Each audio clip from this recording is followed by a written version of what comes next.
গল্পের আসর বাই অগ্নিলা চ্যানেলে আপনারা শুনছেন এরিক মারিয়া রেমার্কের লেখা দ্য নাইট ইন লিসবন।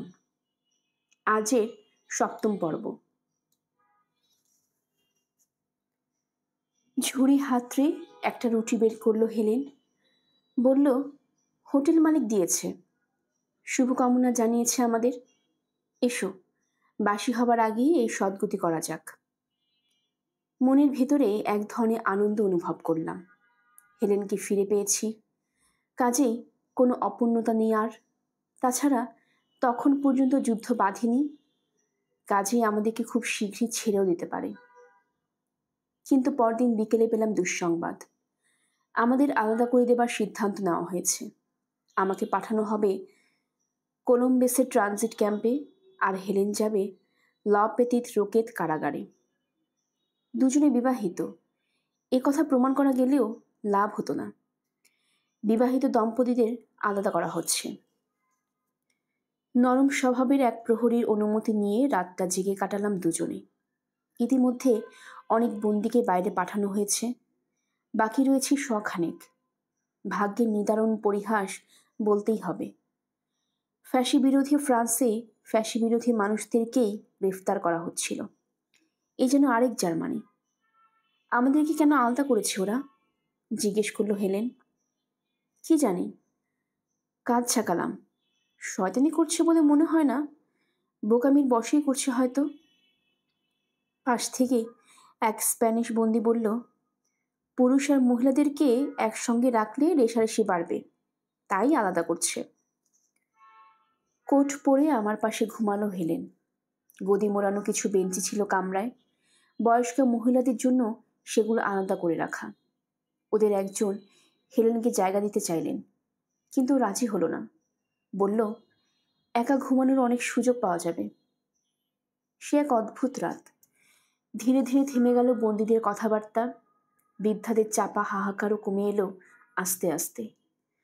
মাঝে মধ্যে কেউ হয়তো একটু ফুপিয়ে উঠছে, তারপরে তলিয়ে যাচ্ছে ঘুমের অতলে। একে একে সব মোমবাতি নিভে গেল। আমার কাঁধে মাথা রেখে ঘুমাচ্ছিল হেলেন। ঘুমের মাঝে আমাকে জড়িয়ে ধরেছিল দু হাতে। ঘুম ভাঙলে ফিসফিস করছিল আমার কানে। কখনো কথা বলছিল শিশুর মতো, আবার কখনো বলছিল সত্যিকার প্রেমিকার মতো। এমন সব কথা যা স্বাভাবিক অবস্থায় কখনো বলতো না। এমন সব কথা যা স্বাভাবিক অবস্থায় কখনো বলতো না। বিচ্ছেদের কথা, যাতনার কথা, দেহ মনে বিদ্রোহের কথা। অভিমান ফুটে উঠেছিল ওর কণ্ঠে, জানাচ্ছিল অভিযোগ, মানুষের আদিমতম অভিযোগ। কেন মরতে হবে? কেন আমাদেরকে চলে যেতে হবে এই পৃথিবী থেকে? মৃত্যুই যদি অবশ্যম্ভাবী পরিণত হয়, তো কেন এই জীবন নামের ছলনা? বলা বাহুল্য, প্রশ্নগুলো জবাব দিতে পারিনি আমি। ক্রমে ওর মাথা আমার কাঁধ থেকে গড়িয়ে কোলের উপর পড়ল। বসে বসে বিলি কাটলাম ওর চুলে। মোমবাতির নিভু নিভু আলোয় চেয়ে রইলাম ক্লান্ত মুখটার দিকে। শুনতে পাচ্ছিলাম বন্দীদের কেউ কেউ জেগে উঠেছে। আবছা আলোয় কয়লার স্তূপ সরিয়ে প্রস্রাব করতে চলেছে। কাপা শিখায় ওদের ছায়া অতিকায় দানবের আকার নিয়ে নিচে বেড়াচ্ছে। শেষ মোমবাতিটা নিভে গেলে নেমে এলো চাপা অন্ধকার। কে যেন দূরে চিৎকার করে উঠল। সঙ্গে সঙ্গে কেঁপে উঠল হেলেন। হাত বুলিয়ে দিলাম ওর মাথায়। নরম গলায় বললাম, ভয় পেও না, আমি এখানেই আছি। শান্ত হলো হেলেন। আমার হাতে চুমু দিয়ে বলল, হ্যাঁ, তুমি আছো, এভাবেই থেকো সব সময়। চিরকালই থাকবো হেলেন। কখনো আলাদা হয়ে গেলেও তোমাকে খুঁজে নেব, কথা দিচ্ছি। সত্যি খুঁজে নেবে? অবশ্যই। যেখানেই থাকো আমি তোমার কাছে ছুটে আসবো, ঠিক যেভাবে এবার এসেছি। আচ্ছা। ও দীর্ঘশ্বাস ফেলে পাশ ফিরল, কিন্তু ঘুমালো না। মাঝে মাঝে হাতের আঙ্গুলে ঠোঁটের ছোঁয়া পাচ্ছিলাম। একবার মনে হলো আমার হাতে কয়েক ফোঁটা অশ্রু পড়ছে, কিন্তু কিছু বললাম না ওকে। বলার শক্তি পেলাম না। ভালোবাসায় কাতর হয়ে পড়েছে হৃদয়। ওকে এতটা ভালোবাসিনি এর আগে। কি বলবো বুঝতে পারছিলাম না, শুধু চুপ করে বসে ওর স্পর্শ নিচ্ছিলাম। অবশেষে ভোর হলো, ধূসর আলোয় দূর হতে শুরু করলো অন্ধকার। হেলেনের চেহারা দেখতে পেলাম আবার। ভোরের আলোয় ফ্যাকাশে দেখাচ্ছে, যেন মৃত্যুর থাবা পড়েছে ওর চেহারায়। তাড়াতাড়ি জাগিয়ে তুললাম ওকে। উঠে বসে হাই তুলল হেলেন, বলল, এখানে কফি টফি পাওয়া যাবে? হৃদয় আনন্দে ভরে গেল ওকে স্বাভাবিক ভঙ্গিতে কথা বলতে দেখে। আমি বললাম, প্রহরীতে কেউ কাউকে ঘুষ দিয়ে চেষ্টা করা যেতে পারে। তীক্ষ্ণ চোখে আমাকে দেখল হেলেন। কি ব্যাপার? তোমাকে দেখে তো মনে হচ্ছে লটারিতে ফার্স্ট প্রাইজ পেয়েছো। আমাদেরকে ছেড়ে দিচ্ছে নাকি? আমি নিজেই নিজেকে মুক্তি দিয়েছি। কিসের থেকে? আমার কোলে আবার মাথা রাখলো হেলেন। জগতের চিন্তা ভাবনা থেকে এত ভেবে লাভ নেই। এখন আমাদের ভালো মন্দ এই ফরাসিদের হাতে। ওরা যা চাইবে তাই হবে, আমাকে কিছু ভাবতে হবে না। কি বলতে চাইছো ঠিক বুঝতে পারলাম না। আশা ছেড়ে দিয়েছ? তা হবে কেন? আমরা তো বেঁচে আছি। নাকি ভাবছো গুপ্তচর বৃত্তির অভিযোগে গুলি করে মারবে আমাদেরকে? তা মারবে না, কিন্তু বন্দি করে রাখবে। আর যেসব রিফিউজিকে গুপ্তচর বলে সন্দেহ করছে না, তাদেরকে ছেড়ে দিবে? কাউকেই ছাড়বে না। দেখতে পাচ্ছ না, রিফিউজি পেলেই তাদেরকে অ্যারেস্ট করছে। ভ্রু কোচকালো হেলেন। তাহলে গুপ্তচর আর সাধারণ রিফিউজির মধ্যে পার্থক্য রইল কোথায়? সাধারণ রিফিউজিদেরকে হয়তো আগে মুক্তি দিবে, উল্টোটাও হতে পারে। হয়তো গুপ্তচর ভেবে আমাদেরকে একটু বেশি খাতির যত্ন করলো। কিছুই বলা যায় না। কি আবোল তাবোল বকছো হেলেন? আবোল তাবোল না, অভিজ্ঞতা থেকে বলছি। আজকাল নির্দোষ হওয়াটাই সবচেয়ে বড় অপরাধ। ওরাই সবচেয়ে বেশি সাজা পায়। বরং তুমি যদি অপরাধী হও, সাজা মওকুফ হবার সুযোগ তোমারই বেশি। দুটো দেশে গ্রেফতার হয়েও কি এই সত্যটা বুঝতে পারোনি তুমি? ন্যায় বিচার বলে কিচ্ছু নেই, বুঝলে? যাকগে, কনিয়াক কি কিছু অবশিষ্ট আছে? আছে। ঝুড়ি হাতড়ে জানালাম। রুটিও আছে। দুটোই বের করো। ব্রেকফাস্ট হিসেবে খুব আদর্শ নয়, কিন্তু উপায় কি? যা আছে তাই দিয়ে পেট পুজো। সামনে কি অপেক্ষা করছে কে জানে। ভালো কিছু হতে পারে না। হেলেনের হাতে কনিয়াক তুলে দিতে দিতে বললাম, ওভাবে ভাবলে কষ্ট হবে। তার চেয়ে ভাবো একটা অ্যাডভেঞ্চার অপেক্ষা করছে। অ্যাডভেঞ্চার? নয়তো কি। ন্যায় বিচার পাবার উপায় যেহেতু নেই, সামনের যাত্রাটাকে বিপদ আপদে ভরা একটা অভিযান বলে ভাবো। তাহলেই দেখবে সহজ সয়ে নিতে পারছো। কনিয়াকে চুমুক দিতে থাকা হেলেনকে রীতিমতো সুখী দেখাচ্ছে। বিস্মিত গলায় বললাম, ভাবিনি তুমি পুরো ব্যাপারটাকে এত সহজে মেনে নেবে। আমাকে নিয়ে অত না ভাবলেও চলবে। ঝুড়ি থেকে একটা রুটি নিল হেলেন। আমি যেভাবে পারি মানিয়ে নেব। বিচার টিচার নিয়ে মেয়েরা অত মাথায় ঘামায় না। তাহলে কি নিয়ে ঘামায়? এগুলো নেই। হাতে ধরা রুটি আর পানীয় দেখালো হেলেন। চুপ করে বসে থেকো না, খেয়ে নাও। সব কিছু ঠিক হয়ে যাবে। একদিন এই সবই গল্প হয়ে যাবে ভবিষ্যৎ প্রজন্মের কাছে। অ্যাডভেঞ্চারের গল্প। আমরাই শোনাবো সেই গল্প। খাও, পেটকে আর কষ্ট দিও না। এরপর যা যা ঘটেছিল সেখানে এখন আর তার বিস্তারিত বিবরণে যাব না। বলল সোয়াজ, রিফিউজিদের ব্যাপার স্যাপার তো তুমি জানোই। সংক্ষেপে এটুকু বলি, ফরাসিরা তাদের সিদ্ধান্ত মোতাবেক আলাদা করে দেয় আমাদের। আমাকে পাঠানো হয় কলম্বাসের স্টেডিয়ামে স্থাপিত ট্রানজিট ক্যাম্পে। সেখানে অল্প কয়েকদিন ছিলাম আমি। হেলেনকে ওরা নিয়ে যায় লা পেতিত রোকেতে। ট্রানজিট ক্যাম্পের শেষ দিনে আমাদের সেই হোটেল মালিক হাজির হলো স্টেডিয়ামে। অতিথিদের সঙ্গে সাক্ষাতের নিয়ম ছিল না। দূর থেকে দেখলাম তাকে। খানিক পর পেলাম একটা কেক আর বড় এক বোতল কনিয়াক। কেকের ভেতর থেকে বেরোলো একটা চিঠি। তাতে লেখা, মাদাম ভালো আছেন, কোনো ধরনের বিপদ বা সমস্যা হয়নি তার। পিরেনিচে স্থাপিত একটি নারী বন্দি শিবিরে তাকে শীঘ্রই পাঠানো হবে বলে জানা গেছে। তাকে চিঠি পাঠাতে চাইলে আমার মারফত পাঠাতে পারেন। হোটেলের ঠিকানায় লিখুন। চিঠির ভাঁজে একটা চিরকুটও পেলাম। তাতে হেলেনের হস্তাক্ষর। লিখেছে, দুশ্চিন্তা করো না, বিপদ কেটে গেছে। এখনো অ্যাডভেঞ্চার চলছে আমাদের। শীঘ্রই দেখা হবে। ভালোবাসা রইল। কি করে চিঠি আর চিরকুট পাঠাবার মতো অসাধ্য সাধন করলো হেলেন, বুঝে উঠতে পারছিলাম না। এ যে অভাবনীয়। পরে জেনেছিলাম হোটেলে কিছু প্রয়োজনীয় কাগজপত্র ফেলে এসেছে বলে মিথ্যে অজুহাত দিয়েছিল। সেগুলো নিয়ে আসার জন্য পুলিশে এক লোকসহ পাঠানো হয় ওকে। তখনই এক ফাঁকে হোটেল মালিকের হাতে চিরকুটটা গুঁজে দিয়েছিল। কানে কানে বলে দিয়েছিল কোথায় কিভাবে ওটা আমার কাছে পৌঁছতে হবে। পুলিশের লোকটা একটু নরম স্বভাবের ছিল। ওকে বাধা দেয়নি। জরুরি কাগজের বদলে হেলেনকে পারফিউম, কনিয়াক আর খাবারের ঝুড়ি নিতে দেখে রেগে যায়নি। আসলে খাওয়া দাওয়ার মস্ত ভক্ত ছিল হেলেন। অত খেয়েও কি করবে যে শরীরটাকে ছিপছিপে রাখত, তা কোনোদিন বুঝে উঠতে পারেনি। আমাদের সুদিনে রাতে ঘুম ভেঙে বিছানায় ওর জায়গা ফাঁকা দেখলেই বুঝতাম হেলেন কোথায়।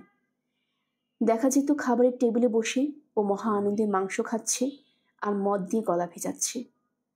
অ্যারেস্ট হবার সময় যে রুটি নিয়ে আসছিল সেটাও নাকি রীতিমতো জেদ করে। পুলিশ যখন যায় তখনও রুটি সেকা হয়নি হোটেল মালিকের। হেলেন সাফ সাফ জানিয়ে দিয়েছিল রুটি না নিয়ে সে কিছুতেই বেরোবে না। অজ্ঞতা ততক্ষণ অপেক্ষা করতে বাধ্য হয় পুলিশেরা। হেলেন নাকি রুটির সঙ্গে ন্যাপকিন নিতেও ভোলেনি। এমনই ছিল ওর খাদ্যপ্রেম। যা হোক, চিঠি পাবার পরদিন গাড়িতে তোলা হলো আমাদের। রওনা হলাম পিরেনিজের উদ্দেশ্যে। শুরু হলো ভয়, আনন্দ, আমলাতন্ত্র, হতাশা, পলায়ন ও মিলনের এক নতুন মহাকাব্য। কোনো একদিন হয়তো আমাদের সময়টাকে বিভ্রান্তির সময় বলে আখ্যা দেবে মানুষ। গত শতাব্দীতেও ছিল, কিন্তু এখনকার মতো নয়। এখনকার বিভ্রান্তির সঙ্গে রয়েছে লাগামহীন প্রযুক্তিগত উন্নয়ন ও সাংস্কৃতিক অবক্ষয়। হিটলার বলে বেড়াচ্ছে সে শান্তির দূত, অথচ বাকি দেশগুলো নাকি তার উপর যুদ্ধ চাপিয়ে দিচ্ছে। কথাটা মন থেকে বিশ্বাস করে সে। 5 কোটি জার্মানও তার কথা বিশ্বাস করে। অথচ বাস্তবতা হলো জার্মানি বহুকাল থেকে যুদ্ধের প্রস্তুতি নিচ্ছে, আর কারো সেই ধরনের যুদ্ধ প্রস্তুতি নেই।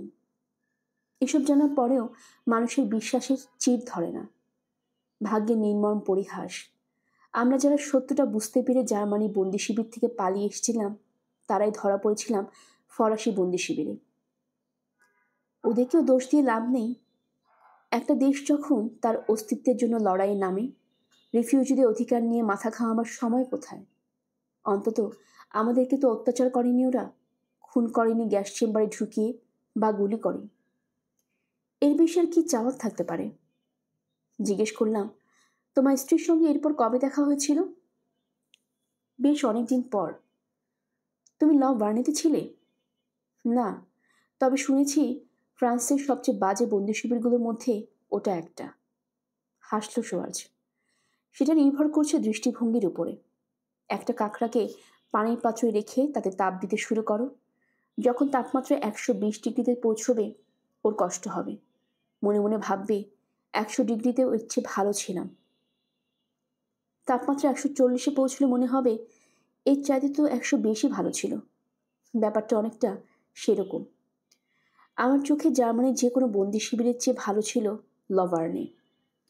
ওখানে কোনো গ্যাস চেম্বার ছিল না। বুঝতে পেরেছি, মাথা ঝাঁকালাম। এরপর কি হলো? শীঘ্রই শীত নামলো। দেখা দিল কম্বলের সংকট। কয়লার বন্দোবস্ত ছিল না। অব্যবস্থাপনার চূড়ান্ত যাকে বলে।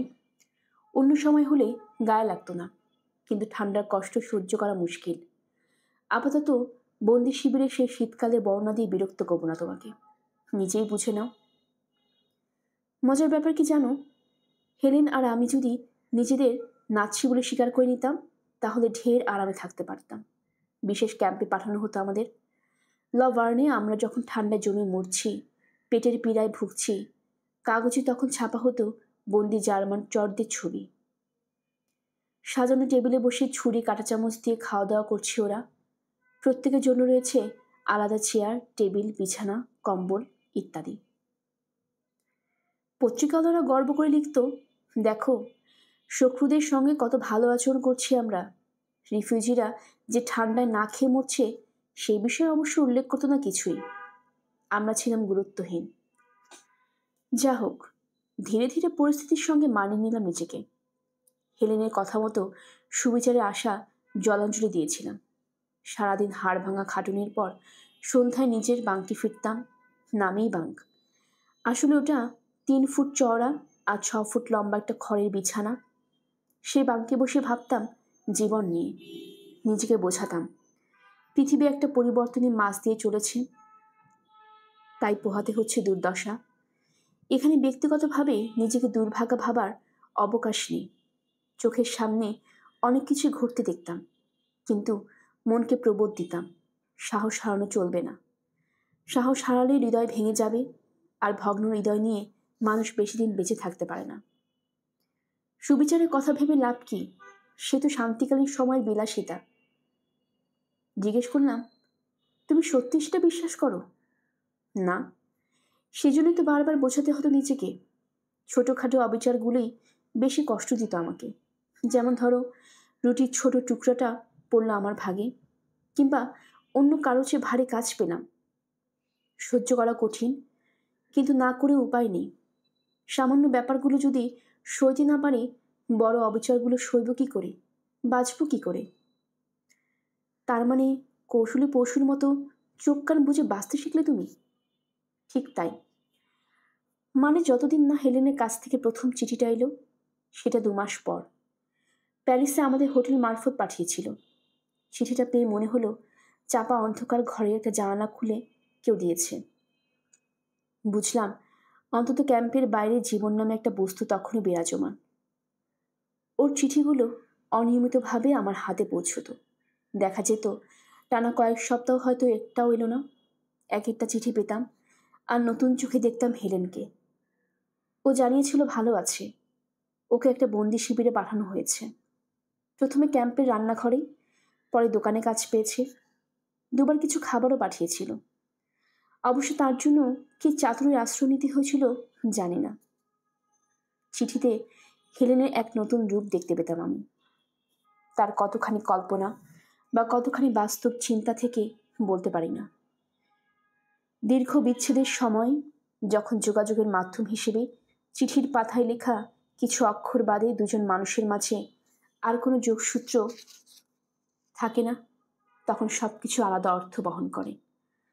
স্বাভাবিক সময়ে সেসব শব্দ বা বাক্য নিয়ে আলাদা করে ভাবার কিছু নেই। তখন সেগুলি অন্তরাত্মা নাড়িয়ে দিতে পারে, কিংবা পারে শান্তি পরশ বলিয়ে দিতে। উদাহরণ দেই, একবার হেলেন একটা ছবি পাঠালো। অচেনা এক লোকের সঙ্গে ওর দোকান, মানে কর্মস্থলের সামনে দাঁড়িয়ে আছে। লোকটা ওর সঙ্গে কাজ করে ওখানে। এমনিতে হয়তো কিছুই ভাবতাম না, কিন্তু ক্যাম্পে ওই ছবি পেয়ে আমার মাথা গরম হয়ে গেল। সন্দেহ নিয়ে দেখলাম লোকটাকে। বন্দি এক ঘড়িওয়ালা কাছ থেকে আতসী কাছ নিয়ে খুঁটিয়ে খুঁটিয়ে দেখলাম ছবিটা। বুঝতে চাইলাম কেন ছবিটা পাঠাতে গেল হেলেন। কে এই লোক? কিছু কি ইঙ্গিত করতে চাইছে? বুঝতে পারলাম না। তাতে আরো অশান্ত হলো হৃদয়। তোমার কখনো এমন হয়েছে? সবারই হয়েছে। বন্দীদের স্বাভাবিক মনোবিকার, সবারই কম বেশি হয়। বার মালিক বিল নিয়ে এলো, আর সবাই চলে গেছে। আমরাই শেষ খদ্দের। বিল মিটিয়ে দিল, বার বন্ধ করে দেবে। যাওয়ার মতো আর কোনো জায়গা আছে? জানতে চাইল সুয়ার্জ। একটা জায়গার কথা বলল বার মালিক, ওখানে মেয়েও পাবেন, যোগ করলো সে। ভালো ভালো মেয়ে, সস্তা। আর কোনো জায়গা নেই? এত রাতে আর কোনো জায়গা খোলা পাবেন বলে মনে হয় না। গায়ে জ্যাকেট চড়ালো বার মালিক। যদি চান তো ওখানে নিয়ে যেতে পারি আপনাদের। আমার হাতে অন্য কোনো কাজ নেই। মেয়েগুলো খুব চালু। আমি দেখব যাতে আপনারা না ঠকেন। মেয়ে ছাড়া বসতে দেবে না? মেয়ে ছাড়া? একটু অবাক হলো লোকটা। পরক্ষণে একগাল হাসলো। ও, বুঝতে পেরেছি। দেবে না কেন? নিশ্চয়ই দেবে। তবে মেয়ে ছাড়া অন্য কিছু চাইতে যাবেন না। আর কিছু নেই ওখানে। বসবার জায়গা পেলেই চলবে, আর কিছু লাগবে না। বেশ, চলুন। বিল চুকিয়ে রাস্তায় পা দিলাম। ভোর হতে চলেছে। সূর্য ওঠেনি যদিও, কিন্তু বাতাসে তীব্রতর হয়েছে সমুদ্রের নোনা গন্ধ। একটা দুটো গাড়ি চলতে শুরু করেছে রাস্তায়। বাড়িঘরে খোলা জানালা দিয়ে ভেসে আসছে কফির সুবাস। রাস্তার সব বাতি নিভে গেছে। কাছ দিয়ে একটা ঠেলাগাড়ি চলে গেল। শোনা গেল চাকার ঘর ঘর আওয়াজ। সাগরের বুকে ঢেউয়ের তালে জলপদ্মের মতো নিচে বেড়াচ্ছে জৌলনক্কগুলো। কৃত্রিম আলোয় ঝলমল করতে থাকা জাহাজটাকেও দেখতে পেলাম। আমাদের শেষ আশা। ঢালু রাস্তা ধরে ওটার দিকে এগিয়ে চলেছি আমরা। গন্তব্যস্থলে পৌঁছলাম। নিম্নমানের এক বেশ্যালয় সেটা। 4-5 বেটপ আকৃতির মেয়ে বসে বসে তাস খেলছে। আমাদেরকে দেখে নিজের কামরায় নিয়ে যেতে উৎসাহী হয়ে উঠল।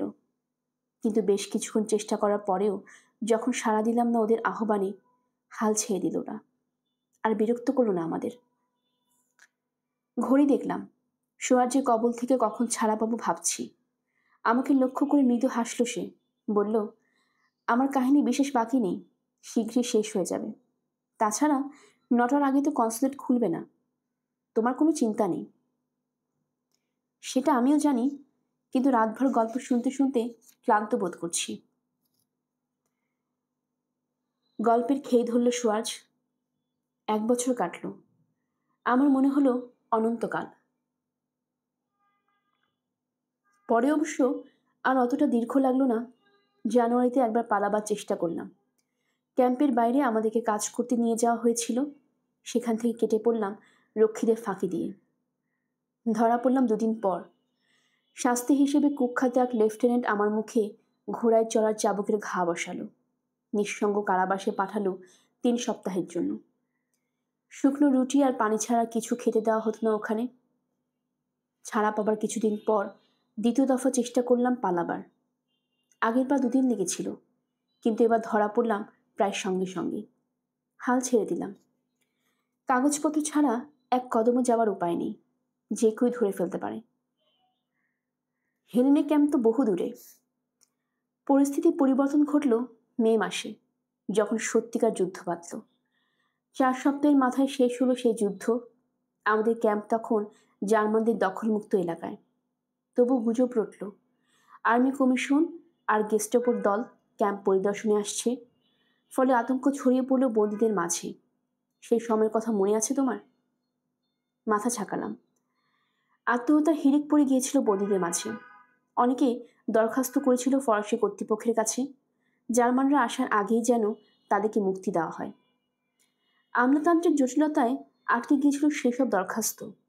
কিছু ক্যাম্প কমান্ডার অবশ্য নিজ দায়িত্বে মুক্তি দিয়েছিলেন রিফিউজিদের। ওদের বেশিরভাগই ধরা পড়েছিল মার্সেইয়ে কিংবা সীমান্ত পার হতে গিয়ে। হ্যাঁ, মার্সেই। দীর্ঘশ্বাস ফেলল সোয়ার্জ। তার আগেই অবশ্য আমি আর হেলেন বিষ পেয়ে গেছি। ছোট 2টো ক্যাপসুল, মনকে শান্ত রাখার মহা ঔষধ, জার্মানদের হাত থেকে মুক্তি পাবার চূড়ান্ত উপায়। ক্যাম্পের এক ফার্মাসিস্ট ওগুলো বিক্রি করছিল আমার কাছে। ঠিক কী ধরনের বিষ ছিল ক্যাপসুলে জানি না, কিন্তু ও যখন বলল ওষুধটা মুখে দিলেই প্রায় বিনা যন্ত্রণায় মৃত্যু হবে, ঝটপট কিনে ফেললাম। সেও হাঁপ ছেড়ে বাঁচল। ক্যাপসুল 2টো কাছে রাখার সাহস পাচ্ছিলাম না ফার্মাসিস্ট। কাছে হতাশায় পড়ে নিজেই গিলে ফেলে। বড় কঠিন একটা সময় ছিল সেটা। কেউ ভাবেনি পরাজয়টা অত দ্রুত আসবে। তখন অবশ্য জানতাম না ইংল্যান্ড শান্তি চুক্তির জন্য রাজি হবে না। আমরা ভাবছিলাম সব শেষ হয়ে গেছে। চেহারা করুণ হয়ে এলো সোয়ার্জের। আসলেই হয়তো শেষ হয়ে গেছে, কে বলতে পারে। তারা খেয়ে সাগরের দিকে চলে আসতে হয়েছে আমাদের। বিশাল উত্তাল সমুদ্র ছাড়া আর কিছু নেই আমাদের সামনে। হ্যাঁ, সমুদ্র, মনে মনে ভাবলাম আমি। আর সমুদ্র পাড়ি দেবার জাহাজ। দরজায় ছায়া পড়ল। বার মালিককে দেখতে পেলাম। আমাদের উদ্দেশ্যে কপট এক সেলিউট ঠুকল সে। সঙ্গে সঙ্গে বিশাল বক্ষা এক মেয়ে এগিয়ে এলো আমাদের দিকে। জিজ্ঞেস করল, তোমরা কি নাবিক? কি? তার দিকে ঘাড় ফেরাল সুয়ার্জ। জানতে চাইছি তোমরা কি নাবিক? ও কথা মনে হলো কেন? মেয়েদের পছন্দ করো না যে? সমুদ্রে তো মেয়ে মানুষ পাওয়া যায় না, নিজেদের মাঝেই মেলামেশা করতে হয়। সেজন্যই হয়তো মেয়েদের প্রতি আকর্ষণ হারিয়ে ফেলেছ। হো হো করে হেসে উঠল বার মালিক। তার দিকে অগ্নি দৃষ্টি হানলাম। তারপর মেয়েটাকে বললাম, ও ঠাট্টা করেছে। আমরা নাবিক নই, সৈনিক। ইথিওপিয়ার যুদ্ধে গিয়েছিলাম, ওখানে শত্রুরা আমাদের পুরুষত্ব নষ্ট করে দিয়েছে। তোমরা ইটালিয়ান? অবাক হলো মেয়েটি। এককালে ছিলাম, এখন আর নই। নপুংসকদের নাগরিকত্ব থাকে না, আমরা এখন নিজেদেরকে বিশ্ব নাগরিক মনে করি। বোকা বোকা চোখে কিছুক্ষণ আমাদের দিকে তাকিয়ে রইল মেয়েটি। আমার কথা বিশ্বাস করবে কিনা বুঝতে পারছে না। ঠাট্টা করছেন? ধ্যাত। উল্টো ঘুরে কোমর দুলিয়ে দরজার কাছে চলে গেল সে। বারমানিক তার হাত ধরল। দুজনে বেরিয়ে গেল কামরা থেকে। নিরাশার সবচেয়ে বড় গুণ কি জানো? অহংকার দূর হয়ে যায় মানুষের। আত্মপরিচয় ভুলে যায় সে। টিকে থাকে শুধু বাঁচার ইচ্ছে। চারিদিকে বেড়ে ওঠা তুমুল ঝড়ের মাঝে দিশেহারা হয় না সে। সমস্ত শক্তি নিয়োগ করে একটা মাত্র লক্ষ্যের পিছনে বেঁচে থাকার লক্ষ্য। পথে হাজারো বাধা আসুক, লড়াই করবে সে। পাগলের মতো নয়, শান্তভাবে। চারিদিকে লঙ্কা কাণ্ড বাঁধুক, তবু লক্ষ্য ভ্রষ্ট হবে না। সেসব দিনে নিজেকে সন্ন্যাসীর মতো মনে হতো আমার, যেন জগৎ সংসারের মায়া ত্যাগ করে অবিচল লক্ষ্যের পানে ছুটছি। কি সেই লক্ষ্য? বিদ্রুপ করার লোভ সামলাতে পারলাম না। ঈশ্বরের সন্তান নয় তো? হতেও পারে। মাথা নেড়ে বলল সুয়ার্জ। ঈশ্বরকে তো আমরা সজ্ঞানে অজ্ঞানে সবসময় খুঁজছি, কিন্তু ভারী কাপড় পরে যেমন সাঁতার কাটা যায় না, তেমনি জগতের মায়া ত্যাগ না করলে তার নাগাল পাওয়া যায় না। সবকিছু ছেড়ে উলঙ্গ হতে হয়। বিদেশের মাটি নিরাপত্তা ছেড়ে এক রাতে যেভাবে উলঙ্গের মতো ছুটে গিয়েছিলাম বিপজ্জনক স্বদেশে, যেভাবে অবিচলের মতো পাড়ি দিয়েছিলাম রাইন নদী, সেভাবেই ঈশ্বরকে পেতে সবকিছু ত্যাগ করতে হবে তোমাকে। বন্দি শিবিরের দিনগুলি মাঝে মাঝে সে রাতের কথা ভাবতাম। তাতে শক্তি ফিরে পেতাম, কারণ রাইন পার হয়ে আমি জীবনের দাবি মিটিয়েছি। ঈশ্বরের আশীর্বাদে হেলেনের সঙ্গে দ্বিতীয় জীবন পেয়েছি। হাজারো কষ্টের মাঝেও সান্ত্বনা পেতাম এই ভেবে যে হেলেন সশরীরে পাশে না থাকলেও ওকে আমি চিরতরে হারাইনি। যত দূরেই থাকুক, বেঁচে আছেও আমারই মাঝে। ওই ভাবনাই আশা জোগাতো মনে, বেঁচে থাকার প্রেরণা দিত। আর ঈশ্বর? নিচু সুরে জানতে চাইলাম। ঈশ্বরের খোঁজ পেয়েছিলে? আয়নায়। মানে? আয়না কারো মুখ দেখে মানুষ, জানো না? নিজের। মানুষ নিজেই তার ঈশ্বর। না, উপরে যিনি আছেন তার খোঁজ আমি পাইনি। পেলেই বা কি করতাম? কিছুকে বদলাতে পারতাম? তাহলে কেন মিছে ঈশ্বরের পেছনে ছোটা? সেটা ভিন্ন ব্যাপার। ঈশ্বরের সন্ধানে নামলে কি কি লাভ হয় তা ধর্মের লোকেরা আরো ভালো করে বুঝিয়ে বলতে পারবে তোমাকে। আমি শুধু শুনেছি ও কাজ করলে জীবন পরিশুদ্ধ হয়। থাক সে কথা। ধর্মকর্ম করবার মতো সময় বা সুযোগ কোনোটাই ছিল না আমার। ঈশ্বরকে বাদ দিয়ে তাই আমি ভাবতাম হেলেনের কথা। আমার দৌড় অতটুকুই। হেলেনের কথা ভাবতেই আমি বাঁচার শক্তি পেতাম। ঈশ্বরের মুখাপেক্ষী হবার প্রয়োজন ছিল না। ঈশ্বর ও সুবিচার চিন্তা ক্রমে ত্যাগ করলাম। ওই অবস্থায় অধিক চিন্তা নিষ্প্রয়োজন, অসম্ভবও বটে। ঘটনা প্রবাহ তখন স্বয়ংক্রিয়ভাবে হয়ে নিজের পথ ঠিক করে নেয়। নগণ্য একজন মানুষের পক্ষে তাকে প্রভাবিত করা সম্ভব নয়। শুধু তৈরি থাকতে হয় যাতে ডাক পেলেই ছুটে যেতে পারি। তখন নির্দেশ মানার পালা, প্রশ্ন তোলার নয়। যতক্ষণ বিনা প্রশ্নেই হুকুম তামিল করছো, ভালো থাকবে। আমার কথা শুনে আধ্যাত্মিক প্রলাপ মনে হচ্ছে নিশ্চয়ই? না, এর সঙ্গে পরিচয় আছে আমার। চরম বিপদের মুখে আধ্যাত্মিক প্রতিকতার প্রতি ঝুঁকে পড়ে মানুষ, আগেও দেখেছি। ওই প্রসঙ্গ তাহলে থাকুক, কাহিনীতে ফিরে যাই। এরপর আমি যা করলাম তা কল্পনাতীত, কিন্তু সেই মুহূর্তে ওটাই সবচেয়ে স্বাভাবিক বলে মনে হচ্ছিল আমার। জিনিসপত্র গুছিয়ে এক সকালে আমি হাঁটতে হাঁটতে বেরিয়ে পড়লাম বন্দি শিবির থেকে। পালানোর ঘটনাগুলো সবসময় রাতেই ঘটে তো, দিনের বেলা কেউ আমাকে সন্দেহ করতে পারেনি। হাঁটতে হাঁটতে সোজা হাজির হলাম গেটে। দুজন প্রহরী ছিল ওখানে। ওদের নাকের ডগায় সুরাজের পাসপোর্ট নেড়ে বললাম, আমাকে ছেড়ে দেওয়া হয়েছে। পকেট থেকে কিছু টাকা বের করে ওদের হাতে গুঁজে দিলাম। বললাম, আমার সুস্বাস্থ্যের উদ্দেশ্যে যেন পান করে। তারা চুপচাপ মেনে নিল সব। ছাড়পত্র পর্যন্ত দেখতে চাইল না। চাইবে বা কেন? যার ছাড়পত্র নেই সে লোক কোন সাহসে মেন গেট দিয়ে প্রকাশ্যে দিবালোকে ক্যাম্পের বাইরে পা বাড়াতে চাইবে? বাইরে এসে ধীরে ধীরে হাঁটতে লাগলাম। কয়েকবার যেতেই মনে হলো ক্যাম্পের গেটটা অতিকায় রাগুনির মতো চোয়াল ফাঁক করে ছুটে আসছে আমার দিকে। কিন্তু দৌড়ালাম না আমি। সোয়ার্জের পাসপোর্টটা পকেটে রেখে শান্ত ভঙ্গিতে এগিয়ে চললাম। বাতাসে বুনো লতা পাতার গন্ধ পাচ্ছিলাম, আর পাচ্ছিলাম মুক্তির সুবাস। কিছু দূর গিয়ে জুতোর ফিতে বাঁধার ভঙ্গিতে নিচু হলাম। একই সঙ্গে আর চোখে দেখে কিনলাম পিছনটা। না, কেউ পিছু নেয়নি। উঠে দাঁড়িয়ে এবার হাঁটতে শুরু করলাম জোর কদমে। সঙ্গে কোনো কাগজপত্র ছিল না, তবে ফরাসি ভাষা মোটামুটি ভালোই জানি। উচ্চারণে যেটুকু ত্রুটি আছে তা গ্রামাঞ্চলের লোক বলে চালিয়ে দেওয়া সম্ভব। তাছাড়া কেই বা তো খেয়াল করতে যাচ্ছে। গোটা দেশই তখন ছোটাছুটিতে ব্যস্ত। জার্মান অধিকৃত এলাকা থেকে পালিয়ে আসা নাগরিকরা ভিড় জমিয়েছে দখলমুক্ত শহরগুলোয়। রাস্তায় দেখা মিলছে নানা আকারের গাড়ির কেনাকাটা, বাড়িঘরে মালপত্র বইছে, আবার কোনোটা বইছে পলায়নরত সৈনিকদের। একটা সরাইখানায় পৌঁছালাম। বাইরে বেশ কিছু টেবিল পাতা হয়েছে। একপাশে রয়েছে সবজি আর ফলমূলের বাগান, মদ, তাজা রুটি, গরম কফির গন্ধ পেলাম নাকে। খালি পায়ে একটা মেয়ে এসে আমার টেবিলে চাদর বিছিয়ে দিল।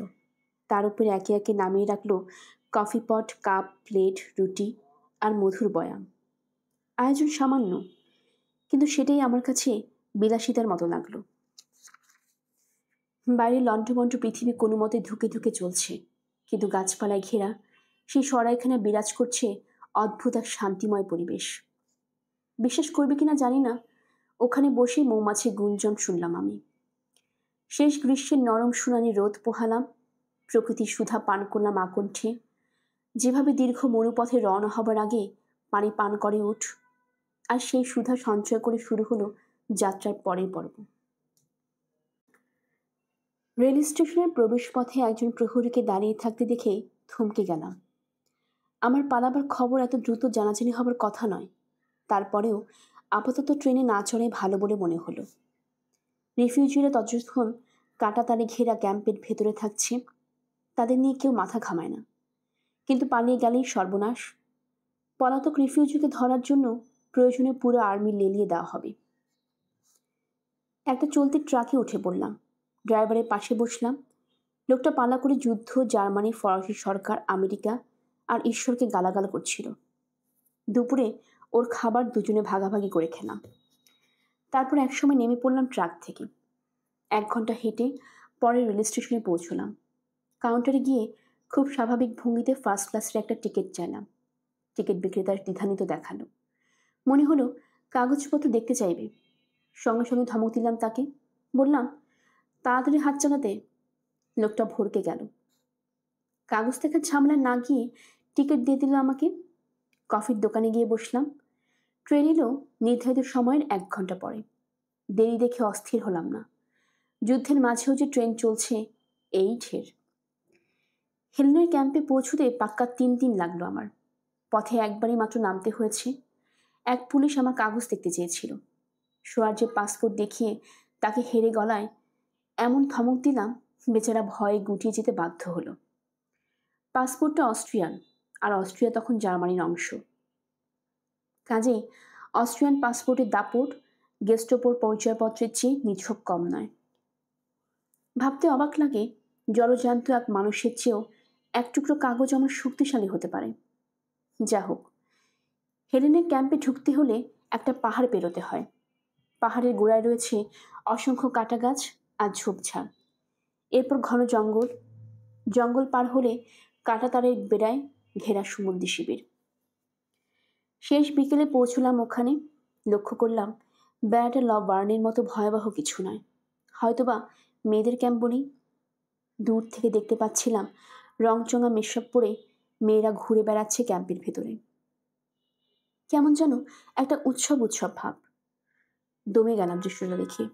ভেবেছিলাম দুঃখে কষ্টে ভরা ভয়ঙ্কর একটা পরিবেশ দেখব, সেখানে বীরের মতো ঢুকে উদ্ধার করে আনবো প্রেমিকাকে। কিন্তু এখন তো মনে হচ্ছে আমাকে দরকারই নেই ওর। কে জানে, হয়তো ক্যাম্পের জীবনই বেশি উপভোগ্য হয়ে উঠেছে ওর জন্য। জঙ্গলে লুকিয়ে রইলাম, আড়াল থেকে পরিবেশ পরিস্থিতি বুঝে নেবার চেষ্টা করছি। আধার নামতেই বেড়ার দিকে এগিয়ে এলো এক নারী, তার সঙ্গে যোগ দিল আরও কয়েকজন। খুব শীঘ্রই ছোটখাটো একটা জটলা সৃষ্টি হলো। স্থির হয়ে দাঁড়িয়ে রইল ওরা। কেউ কারোর সঙ্গে কথা বলছে না, বেড়ার ফাঁক দিয়ে তাকিয়ে আছে বাইরে। যা খুঁজছে তা অবশ্য দেখতে পাচ্ছে না। স্বাধীনতা চায় ওরা, মুক্তি চায়। ধীরে ধীরে বেগুনি হয়ে এলো আকাশ। পুরো উপত্যকা ঢাকা পড়তে শুরু করলো কালো ছায়ায়। ক্যাম্পের ভেতরে একে একে জ্বলে উঠছে এক একটা আবছা বাতি। দীর্ঘশ্বাস ফেলল নারীরা। উল্টো ঘুরে একে একে ফিরতে থাকলো নিজেদের আবাসস্থলে। হতাশার প্রহর শেষ হয়েছে। সাঁঝের এই সময়টাকে ও নামেই ডাকে ওরা। পরে জেনেছিলাম শেষ পর্যন্ত একজন মাত্র মহিলা দাঁড়িয়ে রইল বেড়ার ধারে। সন্তর্পণে এগিয়ে গেলাম তার দিকে। চাপা গলায় ফরাসিতে বললাম, ভয় পাবেন না। ভয়? কিসের ভয়? আমি একটা সাহায্য চাইতে এসেছি। আর কিছু না বললেও পারিস, গাল দিয়ে উঠল মহিলা। তোদের নোংরা মনে কি আর কোনো চিন্তা নেই? অবাক হলাম। কিসের কথা বলছেন? ন্যাকামি হচ্ছে? তোদেরকে চিনতে বাকি নেই আমার, শয়তান কোথাকার। তোর গ্রামে কি মেয়ে ছেলে নেই? এখানে এসেছিস কোন দুঃখে? এবার বুঝলাম অভিযোগটা। বললাম, ভুল করছেন আপনি, ওসব কিছু না। এখানকার এক বন্দি মহিলার সঙ্গে কথা বলতে এসেছি আমি। কথা বলবি? একজনের সঙ্গে কেন, সবার সাথে বল, ডাকবো সবাইকে। প্লিজ আমার কথা শুনুন। আমার স্ত্রী এখানে বন্দি হয়ে আছে, ওর কাছে এসেছি আমি। শব্দ করে হাসলো মহিলা। গল্প তো ভালোই ফেলেছিস, কিন্তু আমি তোর ফাঁদে পা দিচ্ছি না। রোজই নিত্য নতুন কাহিনী খাড়া করিস তোরা। বিশ্বাস করুন, আমি আজই প্রথম এলাম। তাহলে তো ছল চাতুরি খুব দ্রুত শিখে নিয়েছিস দেখছি। এখন ভালোই ভালোই কেটে পড়। হয়েছে কি আপনার? জার্মান ভাষায় ধমকে উঠলাম। আমার কথা বুঝতে পারছেন না? বেশি কিছু তো চাইছি না। ভিতরে গিয়ে আমার স্ত্রীকে একটু খবর দিতে সমস্যা কোথায়? আমিও আপনাদের মতোই জার্মান। আমিও একটা ক্যাম্পে বন্দি ছিলাম এতদিন। বাহ, আজ নতুন কিছু দেখা মিলল, ব্যঙ্গ করে বলল মহিলা। বেটা দেখে জার্মানও জানে। আলসেশিয়ান কুকুর, ভেবেছিস তো চালাকি আমি ধরতে পারবো না? একটু জার্মান শিখে এলেই আমি কাত হয়ে যাব? পুরুষ সঙ্গে সিফিলিস হয়ে মরিস না কেন তোরা? হৃদয়ে একটুকে মায়া দেওয়া নেই তোদের? বন্দি তো করেছিস, এরপরও কেন এত জ্বালাতন? শান্তিতে থাকতে দে আমাদের, শান্তিতে থাকতে দে। শেষটায় চেঁচাতে শুরু করলো সে। পায়ের শব্দ শুনলাম। কারা যেন ছুটে আসছে চিৎকার শুনে। ছিটকে সরে এলাম বেড়ার ধার থেকে। ঢুকে পড়লাম জঙ্গলে। রাতটা ওখানেই কাটালাম। ক্রমে রূপালি চাঁদের আলো ফিকে হয়ে গেল। পাহাড়তলি ঢেকে গেল কুয়াশায়। সকালে কাছের একটা গ্রামে গেলাম। সেখানে গায়ের স্যুটটা খুলে অদল বদল করলাম এক মিস্ত্রির ওভারঅলের সঙ্গে। তারপর সেটা পরে হাজির হলাম ক্যাম্পের গেটে। ল ভার্নে থেকে সফলভাবে পালতে পেরেছি বলে সরাসরি কৌশলটির ওপর রয়েছে আমার অগাধ আস্থা। প্রহরীদের সামনে ঘাবড়ালাম না একদমই। স্বাভাবিক কণ্ঠে জানালাম, বিদ্যুতের লাইন চেক করতে এসেছি। আমার ফরাসি ভাষা উতরে গেল। বিনা প্রশ্নে আমাকে ঢুকতে দিল ওরা। শখ করে কেউ তো আর বন্দি শিবিরে ঢোকে না। সাবধানে হাঁটতে শুরু করলাম ক্যাম্পের রাস্তায়। ব্যস্ত চোখ বুলিয়ে দেখে নিচ্ছি আশপাশ। ব্যারাকগুলো দোতলা, এক একটা তলা বিশাল হল ঘরের মতো। পর্দা টাঙিয়ে ছোট ছোট খোপ তৈরি করা হয়েছে। বন্দিরা থাকে সেসব খোপে। খোলা দরজা, স্বর্ণ পর্দার কল্যাণে কয়েকটা খোপের ভেতরে নজর বোলাবার সুযোগও মিলল। জীবন ধারণের জন্য নিতান্ত অপরিহার্য সামগ্রী ছাড়া আর কিছুই নেই কোনোটায়। যারা ভাগ্যবতী তারা বড়জোর একটা দুটো ফটোগ্রাফ বা স্মৃতিচিহ্ন সাজিয়ে রাখতে পেরেছে। বাকিদের তাও নেই। আমাকে দেখতে পেয়ে হাতের কাজ থামালো কয়েকজন মহিলা। এগিয়ে এলো সাগ্রহে। জানতে চাইল, কোনো খবর নিয়ে এসেছ ভাই? হ্যাঁ, হেলেন নামের একজনের জন্য, হেলেন বাউম্যান। মুখ চাওয়াচুয়ি করল মহিলারা। একজন বলল, স্টোরে কাজ করে? ওই নাচছি নাকি? ওই যে সারাদিন ডাক্তারের সঙ্গে যার মাখামাখি। আমি যাকে খুঁজছি সে নাচছি নয়। একটু ক্ষুব্ধ হলাম। স্টোরের মেয়েটাও নাচছি নয়। প্রথমে কথা বলছিল যে মহিলা, সে জানালো। এরা বাড়িয়ে বলছে, ওর নামই বোধহয় হেলেন। এখানে কোনো নাচি আছে? জানতে চাইলাম। নিশ্চয়ই আছে, এখানে তো জগা খিচুড়ি দশা। জার্মানরা এখন কোথায়? জানি না, আমি এখনো দেখিনি। এদিকে একটা মিলিটারি কমিশনের আসার কথা, সে ব্যাপারে কিছু শুনেছ? না, শুনলাম ওরা এসে নাচিদের মুক্তি দেবে, তবে গেস্টাপো আসবে বলে শোনা যাচ্ছে। তুমি কিছু জানো? না তো। অবশ্য লোকে বলছে জার্মানির দখলমুক্ত এলাকায় ঝামেলা বাঁধাবে না। খুবই স্বাভাবিক। তুমি কিছু শোনোনি? স্রেফ পুরো কথা, বলার মতো কিছু না। ও, একটু যেন হতাশ হলো মহিলা। তা হেলেন বাউম্যানকে খুঁজছো কেন? কি খবর এনেছো এর জন্য? কে পাঠিয়েছে খবর? ওর স্বামী। বন্দি শিবির থেকে ছাড়া পেয়েছে সে। শব্দ করে হাসলো দ্বিতীয় মহিলা। বেচারার জন্য চমক অপেক্ষা করছে। কান দিলাম না তার কথায়। জিজ্ঞেস করলাম, আমি কি স্টোরে যেতে পারি? কেন নয়? তুমি তো ফরাসি নাকি? অ্যালসেশিয়ান। ভয় পাচ্ছ নাকি? সন্দেহ প্রকাশ পেল দ্বিতীয় মহিলার গলায়। কিসের ভয়? কিছু লুকাচ্ছ না তো? আজকাল সবারই কিছু না কিছু লুকাবার থাকে। তাকে জানিয়ে দিলাম স্পষ্ট ভাষায়। ভালো বলেছ, একমত হলো প্রথম মহিলা। তবে দ্বিতীয়জন কিছু বলল না। সরু চোখে তাকিয়ে রইল আমার দিকে, দৃষ্টিতে সন্দেহ। ধন্যবাদ। তাকে অগ্রাহ্য করে প্রথম মহিলার দিকে ফিরলাম। স্টোরটা চিনিয়ে দেবে? পথ বলে দিল প্রথম মহিলা। সেই অনুসারে এগিয়ে চললাম ছায়া ঢাকা ব্যারাকগুলোর মাঝ দিয়ে। দুপাশ থেকে উকি দিচ্ছে কৌতূহলী মুখের শাড়ি। মনে হলো বুঝি কোনো নারী রাজ্যে এসে পড়েছি। একটু পরেই বেরিয়ে এলাম রৌদ্রালোকিত রাস্তায়। ছায়া থেকে রোদে বেরিয়ে ক্ষণিকের জন্য যেন অন্ধ হয়ে গেলাম। হেলেনের ব্যাপারে যা শুনে এলাম তা নিয়ে মাথা ঘামাচ্ছি না। বন্দি অবস্থায়ও আমার প্রতি বিশ্বস্ত থেকেছে কি থাকেনি তা খুবই গৌণ একটা বিষয়। বেঁচে থাকার জন্য যদি কারোর সঙ্গে কোনো সমঝোতা করেও থাকে, তাতে আমার কোনো আপত্তি থাকার কথা নয়। লভার্নে থাকার সময় একটু আধটু সন্দেহ হয়তো জেগেছিল, কিন্তু এখন সেসব মিলিয়ে গেছে। তাছাড়া এখানে অন্যান্য মহিলাদের দেখে যা বোঝার বুঝে নিয়েছি। বন্দিত্ব ওদের নারীর সত্তাকে দমাতে পারেনি। নারী সুলভ ঈর্ষা আর পরশ্রী কাতরতা রয়ে গেছে পূর্ণ মাত্রায়। হেলেনের প্রতি বিদ্বেষবশত যে ঘটনা রটাচ্ছে, তাই বা কে বলতে পারে? স্টোরে হাজির হলাম। কাউন্টারে দাঁড়িয়ে আছে লাল চুলো ফ্যাকাশে চেহারার এক মহিলা। বিক্রি বাট্টা ব্যস্ত। আমাকে দেখে জানতে চাইল, কি চাই? নেতিবাচক ভঙ্গিতে মাথা নাড়লাম। তারপর সরে দাঁড়ালাম এক পাশে। মহিলার চোখ উজ্জ্বল হয়ে উঠল। দ্রুত দেখে নিল কজন কাস্টমার আছে। বলল, 5 মিনিট লাগবে। ভালো খবর না খারাপ? সংক্ষেপে তাকে বললাম, ভালো। বেরিয়ে এলাম স্টোর থেকে। একটু পর মহিলাটিও বেরোলো। আমাকে ডেকে নিয়ে গেল ভিতরে। সব কাস্টমার ইতিমধ্যে চলে গেছে। চাপা গলায় সে বলল, সাবধান থাকতে হবে আমাদের। কার জন্য খবর এনেছ? Helen Bowman. ও কি আছে এখানে? কেন? জবাব দিলাম না।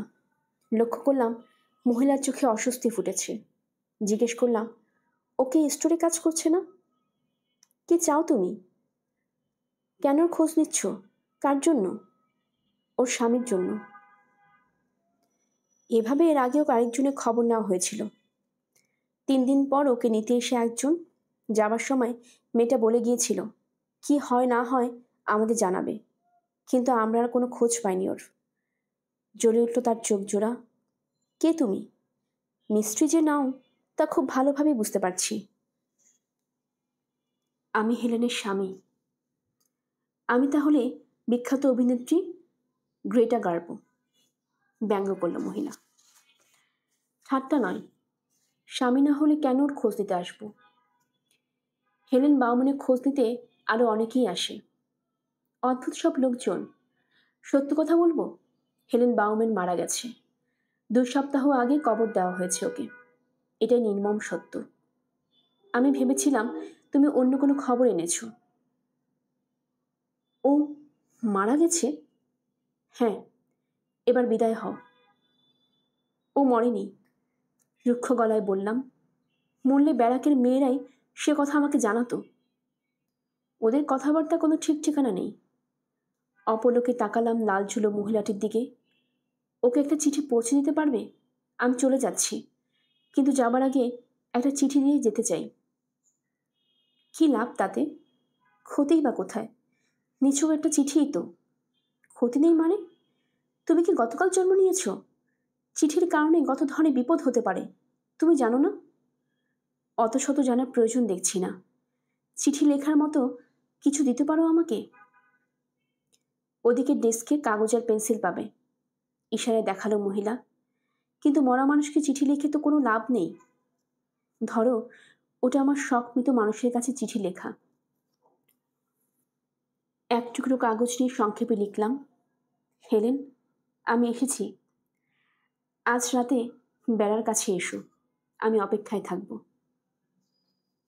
চিঠিটা বাড়িয়ে ধরলাম লালচুলো মহিলার দিকে। জিজ্ঞেস করলাম, এটার হাতে পৌঁছে দেবে তো? তুমি কি পাগল নাকি কানে খুব শুনো? বলেছি তো, এত কথা শুনতে চাই না। দেবে কি দেবে না সেটা বলো। জবাব দিল না মহিলা।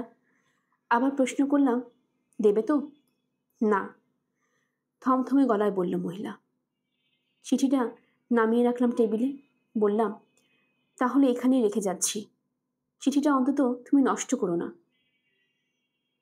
তেমন কোনো কথা আমি দিতে পারছি না, খসখসে গলায় বলল মহিলা।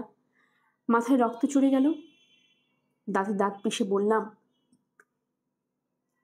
এই চিঠি যদি আমার স্ত্রীর হাতে না পৌঁছায়, ফিরে এসে তোমাকে খুন করব আমি, বুঝেছ? কাঁধ ঝুলে পড়ল মহিলার। আর কিছু বলবে? মাথায় নেড়িয়ে দরজার দিকে এগুলাম। বেরোবার আগে ফিরে তাকালাম তার দিকে। হেলেন কি সত্যি এখানে নেই? মহিলা নিরুত্তর। ক্যাম্পে আরো 10 মিনিট আছি আমি। যাওয়ার আগে আবারও জিজ্ঞেস করতে আসবো, তৈরি থেকো। বলা বাহুল্য, ওকে একটুও বিশ্বাস করিনি। ক্যাম্পের রাস্তায় খানিক ঘোরাঘুরি করে আবারও ফিরে যাব বলে ভাবছি, দেখব ওকে টানানো যায় কিনা। আচমকা ভয় করে উঠল। মনে হলো যে ছদ্মবেশ নিয়ে নিশ্চিন্তে ঘোরাফেরা করছি তা খসে পড়তে চলেছে। কোথাও গা ঢাকা দেওয়া দরকার। রাস্তার পাশে একটা দরজা গলে ঢুকে পড়লাম। এক মহিলা কর্কশ গলা জানতে চাইল, কিছু খুঁজছো? বিদ্যুতের লাইন দেখতে এসেছি, বললাম তাকে। কোনো গোলমাল আছে? সচরাচর যা থাকে তার বেশি নয়। মহিলাটির পরনে নার্সের পোশাক। জানতে চাইলাম, এটা কি হাসপাতাল? হ্যাঁ। কেন, আর কোথাও যাওয়ার কথা তোমার? না, আমার মালিক হাসপাতালে লাইনে চেক করতে বলেছে। তাহলে যাও, চেক করে দেখো। উর্দিপড়া এক লোক উদয় হলো এই সময়। জিজ্ঞেস করলো, কি ব্যাপার, কি হচ্ছে এখানে? কেন এসেছি সেটা তাকে খুলে বলল নার্স। লোকটাকে চেনা চেনা লাগলো আমার, কিন্তু কোথায় দেখেছি মনে করতে পারলাম না। নার্সের কথা শেষ হলেই মুখ কোচকালো সে। বলল, ইলেকট্রিসিটি? এর চেয়ে ওষুধপত্র নিয়ে কাউকে আসতে দেখলে খুশি হতাম। টেবিলের উপর টুপি রেখে বেরিয়ে গেল সে। লাইন চেক করা অভিনয় করলাম কয়েক মিনিট। তারপর নার্সকে বললাম, সব ঠিক আছে। ওই ভদ্রলোককে? কে আবার? এখানকার ডাক্তার, বড় ভালো মানুষ। উনি ছাড়া আর ক্যাম্পের কোনো কিছু নিয়ে মাথা ঘামায় না। এখানে রোগী কেমন আসে? প্রচুর। তাদের ভেতর মারা যায় কজন? ভ্রুকুটি করল নার্স। হঠাৎ এ প্রশ্ন কেন? এমনিতেই। তোমরা সব কিছুর জন্য এত উল্টো অর্থ করো কেন? সেও এমনিতেই। আমার সুর নকল করল নার্স। অত ভালো সাজতে হবে না। ঘর বাড়ি পাসপোর্ট সবে নিশ্চয়ই আছে তোমার। আমাদের নিয়ে মাথা ঘামানোর প্রয়োজন কি? তারপরে যখন জানতে চাইছো তখন বলি, গত 4 সপ্তাহে কেউ মারা যায়নি এখানে। তার আগে অবশ্য বেশ কয়েকজনই মারা গেছে। স্বস্তি পেলাম কথাটা শুনে। গত 4 সপ্তাহের মাঝে হেলেনের একাধিক চিঠি পেয়েছি আমি। তার মানে ও বেঁচে আছে নিশ্চয়ই। নার্সকে আমি বললাম, ধন্যবাদ। সে দুঃখ গলায় বলল, আমাকে ধন্যবাদ দিও না, ধন্যবাদ দাও ঈশ্বরকে, যিনি তোমাকে নিজের বলে একটা দেশ দিয়েছেন। নিপীড়িতদের ওপর অত্যাচার চালাক সেই দেশ। তুলে দিক নেকড়েদের হাতে। তারপরেও নিজের দেশ তো। যাও এখন, লাইন ঠিক করে আলো জ্বালাও পুরো ক্যাম্পে। যদি পারো তো মানুষের মনেও একটু আলো জ্বেলে দিও। এখানে কোনো জার্মান কমিশন এসেছিল? কেন জানতে চাও? না মানে, শুনেছি একটা আসবে। খুশি লাগছে তাতে? না, একজনকে সাবধান করে দিতে চাই। কাকে? হেলেন বাউম্যানকে। আমার দিকে ফ্যাল ফ্যাল করে তাকালো নার্স। কিসের ব্যাপারে সাবধান করবে? ওকে তুমি চেনো? কেন? আবারও মুখোমুখি হলাম অবিশ্বাসের। বাধ্য হলাম নিজের পরিচয় দিতে। বললাম, আমি ওর স্বামী। প্রমাণ করতে পারবে? না, আমার কাগজপত্র ভিন্ন নামে তৈরি করা। কিন্তু যদি বলি আমি ফরাসি নই, তাহলে কি বিশ্বাস হবে তোমার? সোয়ার্জে পাসপোর্ট বের করে দেখালাম। নার্স বলল, যা ভেবেছি। এ তো দেখছি নাচছে পাসপোর্ট। সমস্যা কি তোমার? কেন এসব করছো? ধৈর্যচ্যুতি হলো আমার। ক্রুব্ধ গলায় বললাম, কারণ ওকে আবার দেখতে চাই আমি। আমার স্ত্রী এখানেই আছে। ও নিজ হাতে চিঠি লিখে জানিয়েছে আমাকে। কোথায় সে চিঠি? সঙ্গে নেই। ল ভার্নি থেকে পালাবার সময় ছিঁড়ে ফেলে দিয়েছি। কেন এত প্রমাণ চাইছো? কেন বিশ্বাস করছো না আমাকে? সেটাই এখানকার রীতি। ডাক্তার ফিরে এলো এই সময়। নার্সকে জিজ্ঞেস করলো, তুমি কি ব্যস্ত? না স্যার। তাহলে এসো আমার সঙ্গে, বলে আমার দিকে ফিরল ডাক্তার। মিস্ত্রি, তোমার কাজ শেষ হয়নি? জি না, আগামীকাল আবার আসতে হবে। স্টোরে ফিরে গেলাম। লাল চুলো মহিলা কাউন্টারের পিছনে দাঁড়িয়ে অন্তর্বাস বিক্রি করছে। সামনে দুজন কাস্টমার। অপেক্ষা করতে থাকলাম। অস্বস্তি বোধ করছি। ভাগ্য কতক্ষণ সহায় থাকবে বলা মুশকিল। তাড়াতাড়ি ক্যাম্প থেকে বেরিয়ে যাওয়া উচিত, গেটে প্রহরীরা বদলে যাবার আগেই। নতুন লোক চলে এলে ঝামেলায় পড়ে যেতে পারি। আমাকে চিনবে না ওরা। এখন পর্যন্ত হেলেনের কোনো চিহ্ন দেখেনি। কাউন্টারে মহিলাও আমাকে না দেখার ভান করছে। বোঝা যাচ্ছে মহিলাও আমাকে না দেখার ভান করেছে। জানালা দিয়ে এক অফিসারকে দেখতে পেলাম। স্টোরের সামনে দিয়ে হেঁটে যাচ্ছে। একটু পর আরও কয়েকজন কাস্টমার ঢুকলো দোকানে। না, আর অপেক্ষা করা ঠিক হবে না। বেরিয়ে পড়লাম ওখান থেকে। কপাল ভালো, গেটের প্রহরীটা বদল হয়নি। আমাকে চিনতে পেরে বিনা প্রশ্নে বেরোতে দিল। হাঁটতে হাঁটতে আবার ল ভার্নের অনুভূতিটা ফিরে এলো আমার মনে। মনে হলো গেটটা হা করে আমাকে গিলে খাবার জন্য ছুটে আসছে। ঘামতে শুরু করলাম কুলকুল করে। পুরনো একটা ট্রাককে এগিয়ে আসতে দেখলাম সামনে থেকে। আশপাশে লুকানোর জায়গা নেই। অজ্ঞতা মাথা নিচু করে হেঁটে চললাম। ট্রাকটা আমাকে পাশ কাটিয়ে থমকে দাঁড়ালো। দৌড়বার ইচ্ছেটা বহু কষ্টে দমন করলাম। ওতে লাভ নেই। ট্রাকটা মুখ ঘুরিয়ে সহজেই ধাওয়া করতে পারবে না আমাকে। ধরে ফেলতে পারবে। পিছনে আওয়াজ শুনতে পেলাম। দরজা খুলে ট্রাক থেকে নামলো কেউ। গলা ছড়িয়ে হাঁক ছাড়লো আমার উদ্দেশ্যে। এই শোনো। ঘুরে দাঁড়ালাম। আমাকে বলছেন? উদ্দীপনা এক সৈনিক এগিয়ে এলো আমার দিকে। তোমাকে তো মেকানিকের মতো লাগছে। গাড়ির ব্যাপারে কিছু জানো? জি না, আমি ইলেকট্রিশিয়ান। গাড়িতেও ইলেকট্রিক্যাল সমস্যা। ইগনিশনে গড়বড় করছে। একটু দেখে দাও। হ্যাঁ প্লিজ, একটু দেখে দিন। লোকটার সঙ্গে সুর মিলালো ট্রাকের ড্রাইভার। সেও নেমে এসেছে পিছু পিছু। নারীকণ্ঠ শুনে বিস্মিত হয়ে তার দিকে তাকালাম। পরক্ষণে চমকে উঠলাম। এ যে হেলেন। ঠোঁটের কাছে আঙ্গুল তুলে আমাকে চুপ থাকার ইশারা করল। সোয়েটার আর প্যান্ট পরে আছে ও। বেশ রোগা হয়ে গেছে। আসুন এদিকে, হেলেন বলল। কাছে যেতেই নিচু গলায় ফিসফিসালো, খুব সাবধান, এমন ভাব দেখাও যেন সত্যি কিছু করছো। আসলে গাড়ি কিছু হয়নি, আমি তোমাকে দেখতে পেয়ে থেমেছি। অজুহাত দেখিয়েছি ইঞ্জিনের সমস্যার। মাথা ঝাঁকিয়ে গাড়ি বনেট খুললাম, ঝুঁকলাম ইঞ্জিনের উপরে। হেলেনও মাথা গলালো বনেটের তলায়। সৈনিকটি আমাদের দিকে একটু তফাতে দাঁড়িয়ে রইল। কিভাবে এলে এখানে? জানতে চাইল হেলেন। ক্যাম্প থেকে পালিয়েছি, অনেক কথা আছে। কোথাও দেখা করা সম্ভব? গ্রাম থেকে স্টোরে মালামাল আনি আমি, ওখানেই দেখা করতে হবে। পরশু সকালে গ্রামে ঢুকতি হাতের বায়ে একটা ক্যাফে আছে, ওখানে সকাল 9টায় থেকো। পরশু? তার আগে দেখা করা যায় না? পিছনে সৈনিকটি অধৈর্য পদ শব্দ শুনতে পেলাম। সে জানতে চাইল, দেরি হবে? না, সমস্যাটা সিরিয়াস কিছু না, এক্ষুনি ঠিক হয়ে যাবে, একটু অপেক্ষা করো। পকেট থেকে সিগারেট আর দেশলাই বের করে দিল। গল্পের আসর বাই অগ্নিলা চ্যানেলে আপনারা শুনছিলেন এরিক মারিয়া রেমার্কের লেখা দ্য নাইট ইন লিসবন। আসছিল এর 7ম পর্ব। আপনারা যারা নতুন রয়েছেন কাইন্ডলি আপনাদের সাবস্ক্রাইব করে রাখবেন। আমরা নিয়মিত গল্প পড়ছি, আমাদের চ্যানেলে অনেকগুলো গল্প পাঠ করা রয়েছে। যদি আপনাদের ভালো লাগে অবশ্যই সে লাইক আর শেয়ার করবেন। সবাই ভালো থাকবেন, ধন্যবাদ।